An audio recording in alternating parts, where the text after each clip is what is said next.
Rothschild, les Rockefeller, les Warburg, les Morgan, tous ces criminels-là, propriétaires de la Fédérale Réserve, de la Banque Centrale Européenne et de toutes les banques d'Europe.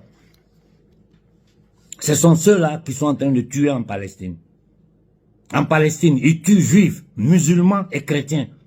Je vous ai dit, au sommet de la pyramide, c'est des satanistes. Ils ne sont ni juifs, ni musulmans, ni chrétiens. Leur plan a toujours été de nous opposer les uns aux autres par rapport à la couleur de notre peau, par rapport à la diversité de nos cultures, ou par rapport à notre croyance religieuse. Et ça a toujours marché.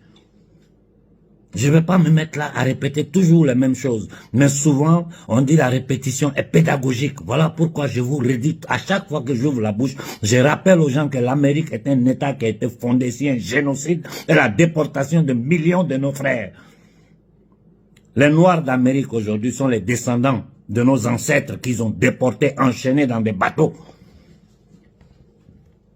Et il y a un gouvernement qui vient dire aux gens, au peuple du Niger, l'Amérique va nous aider à nous débarrasser de la France, alors que la France aujourd'hui est un État vassal. Je répète, la France aujourd'hui est un État vassal de l'entité démoniaque qui gouverne et l'Amérique et la France.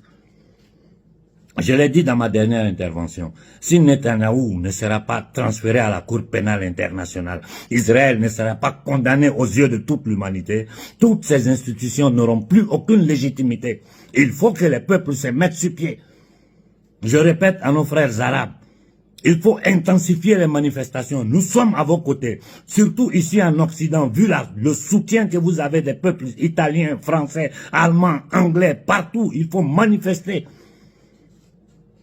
Et faire comprendre à ces gangsters, ces voyous qu'on appelle politiciens, ces minables en France qui ont fait une marche. Mais c'est honteux. C'est honteux. Des petits batraciens comme Macron, boy des Rothschild. Mais c'est fou ce qui se passe dans ce monde.